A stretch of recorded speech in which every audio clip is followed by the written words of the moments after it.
মধ্যপ্রাচ্যে চলমান যুদ্ধের প্রভাবে আবারও অস্থির হয়ে উঠেছে বিশ্ব জ্বালানি বাজার।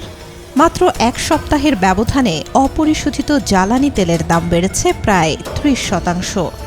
আন্তর্জাতিক বাজারে তেলের দাম ব্যারেল প্রতি ছাড়িয়েছে $93, যা গত ২ বছরের মধ্যে সর্বোচ্চ।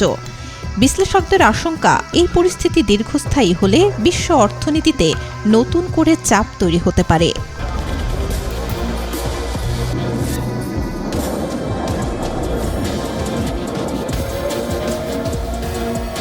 ইরানের সঙ্গে যুক্তরাষ্ট্র ও ইসরায়েলের সংঘাত এবং পারস্য উপসাগরীয় অঞ্চলে পাল্টাপাল্টি হামলার কারণে বিশ্ব জ্বালানি সরবরাহ ব্যবস্থায় বড় ধরনের বিঘ্ন সৃষ্টি হয়েছে।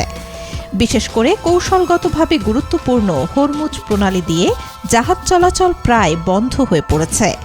এই প্রণালী দিয়েই বিশ্বের প্রায় ১/৫ অপরিশোধিত তেল এবং তরলীকৃত প্রাকৃতিক গ্যাস এলএনজি পরিবহন করা হয়। ফলে এই পথ বন্ধ হয়ে যাওয়ায় তাৎক্ষণিক প্রভাব পড়েছে বৈশ্বিক জ্বালানি বাজারে।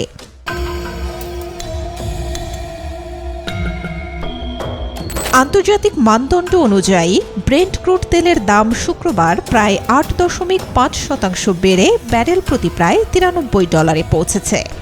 অন্যদিকে যুক্তরাষ্ট্রের প্রধান তেল সূচক ওয়েস্ট টেক্সাস ইন্টারমিডিয়েট ১২% বেশি বেড়ে ব্যারেল প্রতি ছাড়িয়েছে $৯০।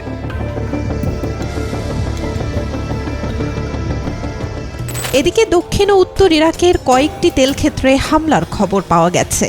এর মধ্যে একটি মার্কিন পরিচালিত তেলক্ষেত্রে উৎপাদন সাময়িকভাবে বন্ধ রাখা হয়েছে বলে জানায় আন্তর্জাতিক গণমাধ্যম।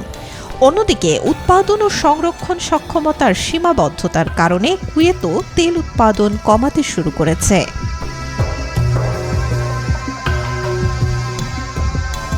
এই পরিস্থিতি বিশ্ব জ্বালানি সরবরাহ ব্যবস্থাকে আরও সংকটের মুখে ফেলতে পারে।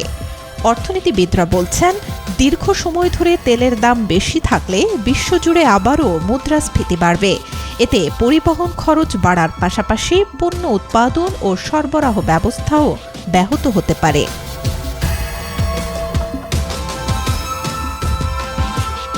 বিশ্ব অর্থনীতির প্রবৃদ্ধি কমে যাওয়ারও আশঙ্কা করছেন বিশ্লেষকরা। বিভিন্ন দেশের কেন্দ্রীয় ব্যাংকের জন্য সুদের হার কমানো কঠিন হয়ে পড়বে বলে মনে করছেন তারা। আর এর প্রভাব পড়তে পারে সরাসরি বিশ্ব অর্থনীতি থেকে শুরু করে সাধারণ মানুষের জীবনযাত্রায়ও। Desk report, B News 24।